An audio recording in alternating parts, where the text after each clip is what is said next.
L'intelligenza artificiale la uso spessissimo per fare quella cosa che a me dà tanto fastidio, cioè parlare con le persone. È un problema mio, sono neurodiverso, non è per tutti uguale, ma scopro con un po' di ansia, forse, che non sono l'unico a pensarlo così, che tanta gente quando deve parlare con tante persone utilizza l'intelligenza artificiale, nel modo però un po' più particolare, perché se lo posso capire per customer care, ad esempio, per andare a gestire grandi volumi di domande e risposte, dove normalmente basta forse due righe di algoritmo per rispondere, lo capisco un po' meno quando viene utilizzato per la ricerca del personale, per valutare i curriculum o anche per intervistare una persona, sia capendone le emozioni, eccetera, già da una telecamera, sia in maniera completamente automatica tramite un'intelligenza artificiale. È una di quelle cose particolari, è uno di quei nuovi servizi che vedremo arrivare molto presto, perché è estremamente comodo, è un mercato che vale miliardi, che ha qualche piccolo problema di privacy di cui parliamo oggi nella nuova puntata di Garantismi.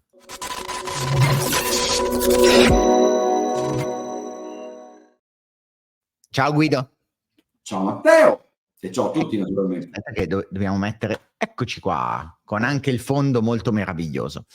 Allora, tra parentesi, scusate per la scorsa settimana, colpa mia, non era colpa di Guido questa volta, ero in mezzo alla Thailandia e non sono riuscito a collegarmi. Quindi se volete mandarmi un vaffa qua sotto lo prendo volentieri. Guido, io ero rimasto, ti dico, al 2000 ti ci posso mandare anch'io. No, assolutamente. Tu mi ci puoi mandare per definizione. Dicevo, io ero rimasto un po' di tempo fa, al 2015 ero rimasto un po' indietro, quando, me lo ricordo ancora, una bella ricerca, credo di Reuters, andava a raccontare come l'intelligenza artificiale veniva utilizzata in Amazon. Per fare che cosa? Beh, per scremare i vari curriculum vitae. Una cosa che era assolutamente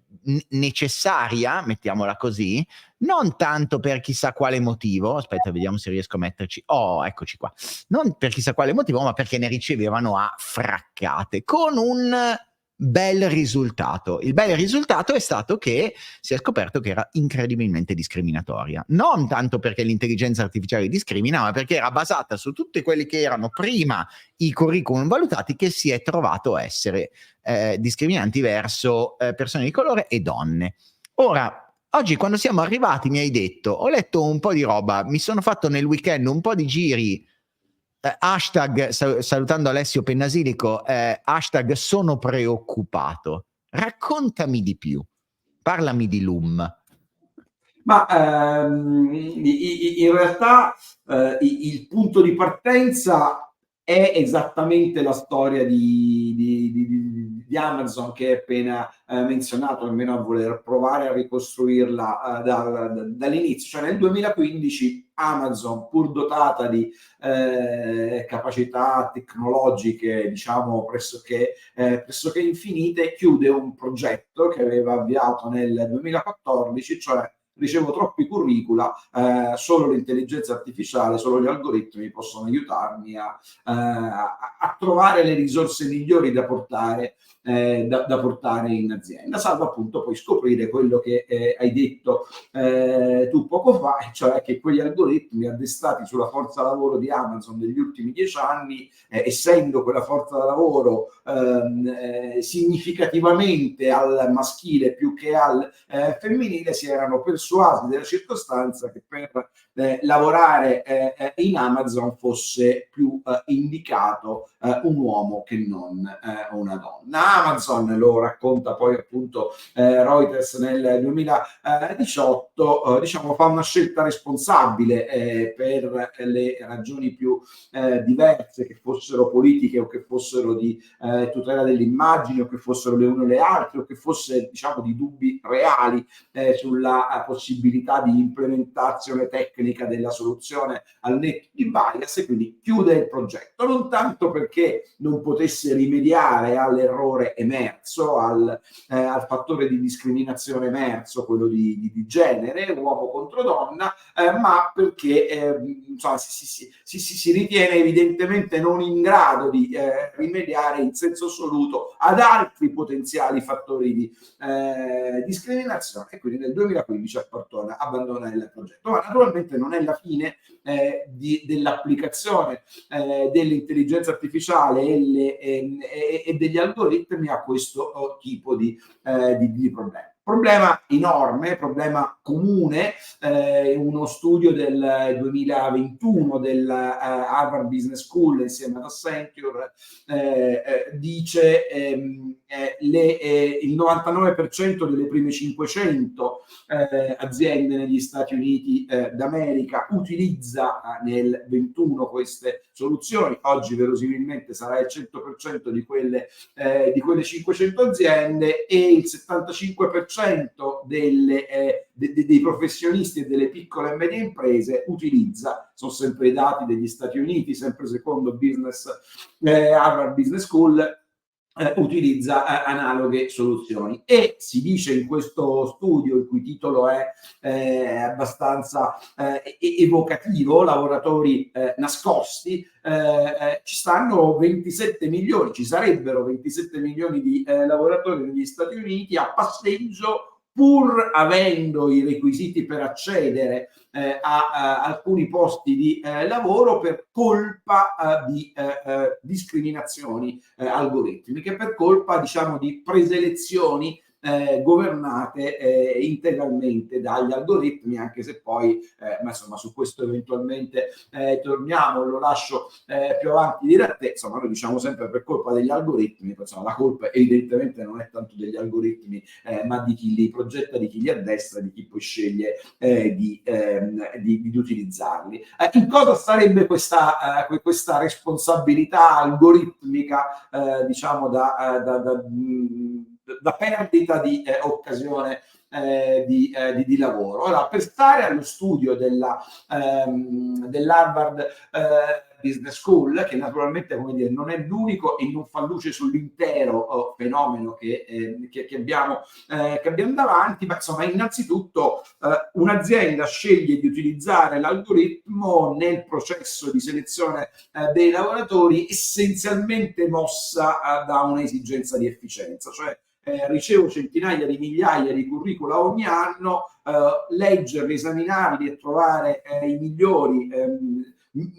mi costerebbe troppo. Chiedo all'algoritmo, o meglio chiedo alla società che presta il servizio di intelligenza artificiale in questione, di fare una cernita, una selezione molto molto ben fatta, in maniera tale che sulle scrivanie dell'ufficio delle risorse umane arrivi il minor numero possibile di curricula, naturalmente, auspicabilmente quello dei migliori. E quindi questa è l'impostazione, questo è l'approccio delle società che forniscono questi servizi. Insomma, nel dubbio taglia via il curriculum piuttosto che lasciarlo sul tavolo. Ma per esempio nello studio di Harvard Business School si dice molto frequente che l'algoritmo se deve supportare nella selezione di un posto da infermiere, se nella job description, nell'offerta originaria, l'ospedale, la clinica o chi che sia ha inserito, ha menzionato anche la circostanza che l'infermiere deve utilizzare, assumendo, deve saper utilizzare i sistemi, diciamo, comuni di videoscrittura, piuttosto che di invio di comunicazioni elettroniche, piuttosto che di i fogli di calcolo. Ecco, se poi arriva un curriculum con competenze ed esperienze eccelse quanto al core business dell'attività di un infermiere, ma nel quale il candidato ha omesso di segnalare di sapere usare anche Word piuttosto che qualcos'altro, quel curriculum viene buttato via con, dice Harvard Business School, un duplice danno in realtà, perché c'è una persona che avrebbe i requisiti ma che non troverà lavoro, e c'è un'azienda che vorrebbe il migliore, che magari ha davanti il migliore, ma complice questo processo di selezione, non lo avrà mai. E quindi diciamo questo è un pezzo del problema. Ma l'utilizzo di queste soluzioni di intelligenza artificiale ormai è andato abbastanza oltre rispetto alla prima fase di selezione del personale, cioè il pre-screening dei curricula, e si è spostato anche alla gestione completamente automatizzata delle interviste di lavoro, o almeno delle prime interviste di lavoro. Poi in un processo di selezione ce ne possono essere più di così. E qui esistono alcune società specializzate che diciamo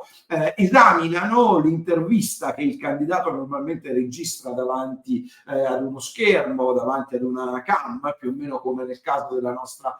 conversazione di adesso, e poi appunto questi algoritmi entrano dentro quel video e gestiscono due processi diversi. Uno, l'analisi del contenuto, cioè verificano che le risposte alle domande siano corrette, che le risposte alle domande siano quelle migliori per chi si candida ad un certo posto di lavoro, e poi fanno qualcos'altro. Utilizzano soluzioni diverse che vanno dalla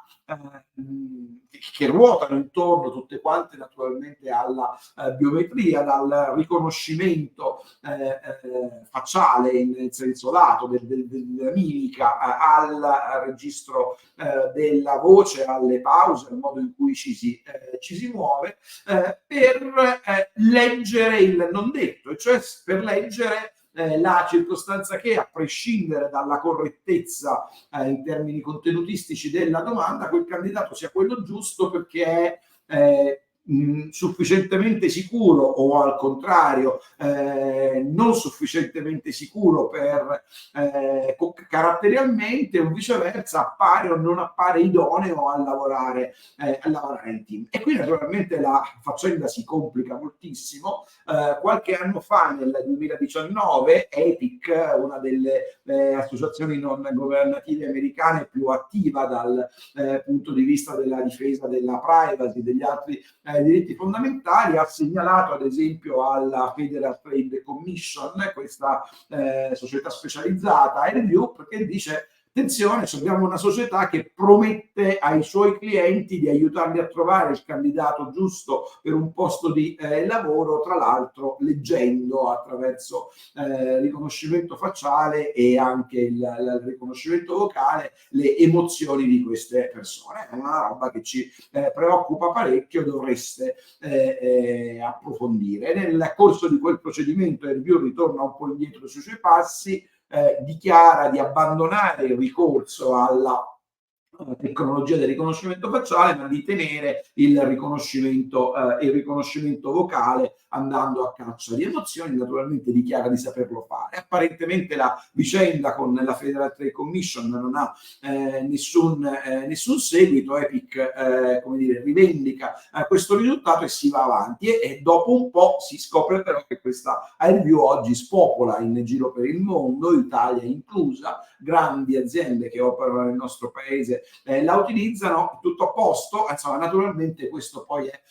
un po' oggetto di verifica. Due dati normativi, e poi mi taccio semplicemente per giustificare perché ho parlato fin qui. Da un lato il regolamento sull'intelligenza artificiale. Era quello che ti avrei chiesto, sì, esatto, perché la IACT alcune cose le dice, no? Esatto, ormai di prossima entrata in vigore, dice mai il riconoscimento emozionale in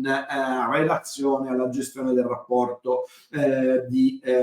lavoro, ritenendo inaccettabile il rischio di questo tipo di applicazione. Poi naturalmente, bisognerà passare, quando il regolamento sarà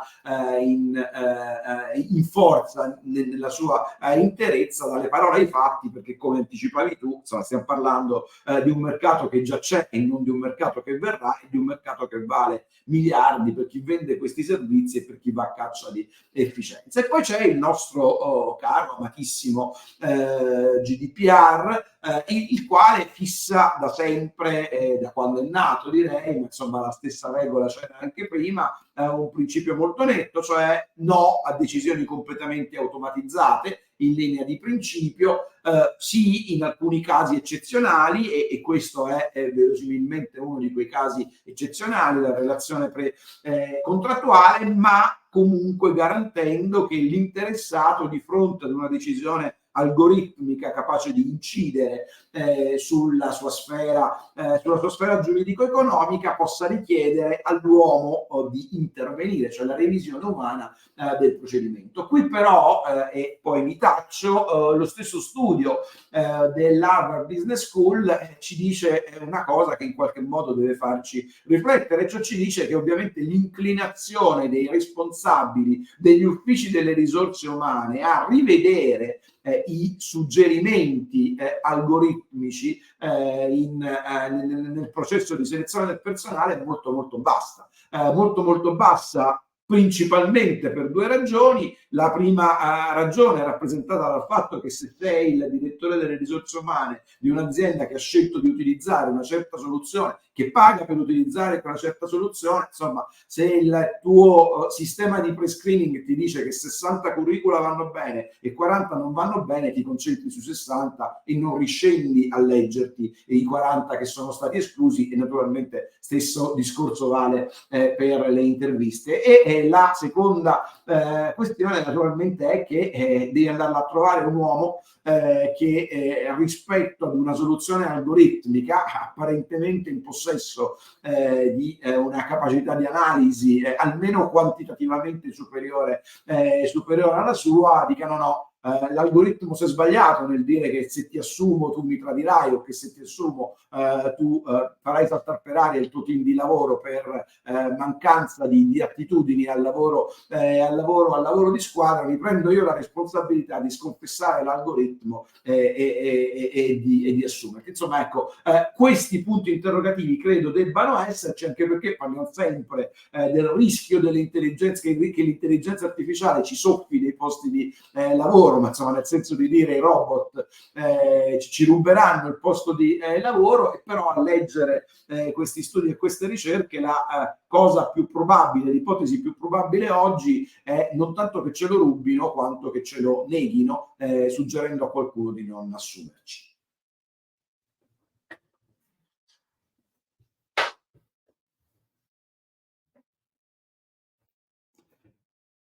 Credo che tu sia in mute. È bello comunque, però. In realtà dicevo sì, qualche settimana fa ero da un amico che è Riccardo Del Ferro a parlare a un evento a Schio, e credo che ci sia online tra l'altro il mio intervento, e parlavo proprio della jihad butleriana. Sai che in Dune la jihad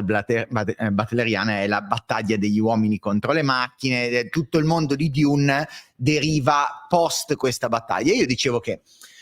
se dovessi in questo momento fare una rivoluzione e avessi, che ne so, 20 anni e voglia di fare una rivoluzione, quella che vorrei fare è proprio contro le macchine, ma non inteso come Skynet che arriva col robottone, cioè nel senso, se arriva Skynet col robottone che ci distrugge è bellissimo, perché io non ho paura di morire, ho sempre detto che ne deve solo valere la pena, e a prendere il fucilone per sparare contro il robottone è fico, va bene, ma nella realtà perché saremo, cioè da qui in poi ci sarà la prima generazione vera e propria in cui buona parte delle decisioni che concernono la vita futura, dal entro o no in università, mi danno o non mi danno un'assicurazione, mi danno o non mi danno il mutuo, sarò primo o ultimo nel ranking per capire quando fare un'operazione di un tipo o di un altro, mi fanno entrare o no in quell'università, cioè tutte queste decisioni saranno probabilmente scremate in modo algoritmico o prese in modo algoritmico, e non da un umano, cioè non sarà un umano che prenderà delle decisioni che impattano degli umani. E la cosa che mi preoccupa non è tanto che questa cosa accada, perché accadrà, nel senso non esiste una way out a questa cosa, quanto che non lo saprò, nel senso, nella massima parte dei casi io non lo saprò e non potrò nemmeno ricorrere contro, perché non mi arriverà una mail che mi dice ciao Matteo, non sei stato selezionato per questo curriculum vitae perché un'intelligenza artificiale non ti ha. Probabilmente ci sarà un silenzio dall'altra parte e non riuscirò a capirlo. Quindi anche il mio far valere i diritti di ricontrollare, di accesso, eccetera, eccetera, vale un po' il tempo che trova fino a che non c'è. E tutta questa parte in realtà di silenzioso mi va benissimo finché sono l'italiano medio, l'umano medio. Non mi va benissimo quando questa cosa sarà un po' più diffusa. Ad esempio, facendo un esempio stupido, quando inizieranno ad utilizzare i data breach delle varie case di cura, dei vari ospedali, per non darmi un'assicurazione sulla base di chissà quale algoritmo stocastico. Lì è il problema, cioè io il problema lo vedo lì, lo vedo non tanto nell'utilizzo in sé dell'AI, quanto nel fatto che l'AI di per sé è biased, non per cattiveria, è biased perché è allenata su sistemi. C'è un bel articolo di Bloomberg di marzo di quest'anno che dice come GPT applicata ai curriculum vitae per chiedere di scremarli è molto razzista. Quindi, ma il fatto di non poter capirlo. Ora, ho visto un sacco di labeling, cioè a tutti fa paura il fatto dell'intelligenza artificiale generativa con Trump che mangia il gelato che deve aver sotto la targhettina. L'utilizzo invece per quanto riguarda la preselezione, eccetera, non ho visto obblighi di targhettine, se non molto, molto blandamente all'interno dell'AI Act, ma sempre in quella forma particolare, cioè devo chiedertelo o devi metterlo da qualche parte, ma non ho spesso la possibilità di capire quando questa decisione è stata fatta in un modo o in un altro, spesso nemmeno di ricorrere. E quella è la cosa che, devo dirti la verità, mi preoccupa. Non era tanto una domanda, e lo so che tu non hai una risposta come me, però è quella la parte che mi preoccupa di più, la parte dell'utilizzo silenzioso delle AI nei processi decisionali che in genere erano dati alla sensibilità di una persona, che poi spesso e volentieri, per la carità, la sensibilità della persona, magari la macchina è più, cioè nel mio caso la macchina è sicuramente più empatica di me, però mi preoccupa, non so a te. No, il problema è sicuramente questo, e in tanti naturalmente nelle discussioni che si leggono in giro rispetto a questo fenomeno dicono vabbè, ma insomma in fondo non è che il direttore delle risorse umane non abbia dentro dei bias, non è che mentre tu fai il tuo colloquio, oltre ad ascoltarti, non stia anche a guardare come ti muovi e a farsi un'idea su come lavoreresti, come ti inseriresti caratterialmente nell'azienda. Tutto questo naturalmente è vero, il punto però è che quando si salta dall'uomo alla macchina, si salta anche dal faccio 100 colloqui in un anno a seleziono 20.000 curricula o 30.000 curricula in un weekend nel caso di questi algoritmi. E quindi diciamo c'è indubbiamente il rischio di una amplificazione di diversi ordini di grandezza e soprattutto di un processo di direi sistematicizzazione di quello che può essere un feeling più o meno casuale, nel senso che certo che sbaglia, io ho sbagliato tantissime volte nel far colloqui di lavoro, ho sbagliato probabilmente non prendendo alcune persone, ne ho sbagliato prendendone delle altre a lavorare con me ne sono reso conto a distanza di mesi. Insomma, non c'era verosimilmente dentro di me un bias, è stato un errore di valutazione, però se quell'errore di valutazione o i parametri che mi hanno portato a quell'errore di valutazione diventano codice, diventano regola, insomma si radicalizza evidentemente quell'errore, non sbaglio più 2 o 3 volte, non sbaglio sistematicamente sempre alla stessa identica maniera. E il tema che tu sollevi è secondo me il tema dei temi, nel senso che normalmente si trovano diversi articoli in rete che lo raccontano, tu ricevi a tempo di record una mail dall'ufficio delle risorse umane del datore di lavoro X o Y che ti dice insomma ci auguriamo che che possa essere, che ci possano essere future occasioni di collaborare, ma non è questa quella giusta. Diciamo che puoi desumere dalla rapidità o dal fatto che la risposta ti arriva qualche ora dopo l'upload della tua intervista o del tuo curriculum, o ti arriva nel weekend, che si sia trattato di un processo completamente automatizzato. In qualche caso è anche dichiarato nelle informative che si danno a chi presenta il curriculum, ma certo è che tra sapere che un algoritmo, il che per carità già potrebbe essere per qualcuno un fattore inquietante, ma insomma, tra sapere che un algoritmo valuterà il tuo curriculum o la tua intervista e conoscere la logica e i parametri attraverso i quali l'algoritmo arriverà ad una conclusione, insomma, c'è una bella differenza. E perché ti ho selezionato negativamente, perché ho bocciato il tuo curriculum, perché non ti ho ritenuto dopo il tuo colloquio all'altezza? Beh, questo davvero in chiaro non te lo dice quasi nessuno, anche se tutti dovrebbero evidentemente dirlo, e poi vanno a trovare comunque un candidato ad una posizione di lavoro, diciamo, non necessariamente apicale, anzi in questi casi quasi mai apicale, perché stiamo parlando appunto di processi di selezione da centinaia di migliaia di domande, dove naturalmente queste soluzioni sono più utili, che anche se si persuade della circostanza che forse qualcosa è andato storto, che quell'algoritmo ha dentro un bias, diciamo, trova il tempo, la voglia, le risorse e l'avvocato giusto per la battaglia della vita per il posto di lavoro contro l'algoritmo. Quindi ecco, io credo veramente questo sia uno di quegli ambiti in cui dobbiamo cercare soluzioni concrete e rifuggire da quelle di principio, perché il salto tra le parole, fossero anche quelle scritte nella legge, e i fatti è veramente enorme. No, sì, sono d'accordo. Non solo, ti dirò, secondo me c'è ancora molto poco attivismo da questo punto di vista. Ho visto un po' dei soliti talebani o rompicoglioni, a seconda come lo si vede, della privacy. Non ho visto un movimento di opinione forte, e io mi aspetterei di vedere questo movimento di opinione a partire dagli universitari, a partire da quella parte. Cioè, mi aspetterei l'equivalente della lotta al capitalismo con la lotta all'intelligenza artificiale che si muove in questa parte. Forse perché, avendo una serie di capelli bianchi, quelli veri, questi non si vede, io lo avrei fatto, però sembra che tutto sembra arrivare in uno scrosciante silenzio. C'era quella battuta che diceva che arriverà tutto. Boh, va bene. Detto questo, ultima cosa e poi li lasciamo andare, perché sembra un sequestro di persona dopo 27 minuti.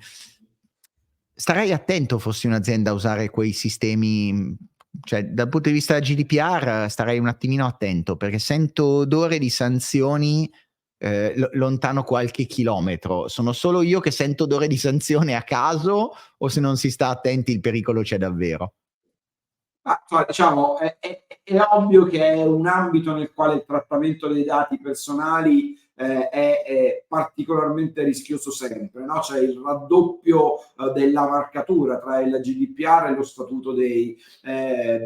lavoratori, quindi credo storicamente, ecco, non ho dati statistici, ma insomma credo che se contassimo i provvedimenti del garante dalle sue origini, dalla sua istituzione ad oggi, quelli in ambito lavorativo sono sicuramente quantitativamente più numerosi di tanti altri, forse anche più severi, perché più rilevanti sono gli interessi che vengono in gioco. Al crocevia tra l'intelligenza artificiale, la privacy e il diritto ad un lavoro, pur non avendo la più pallida idea se in questo momento esistano già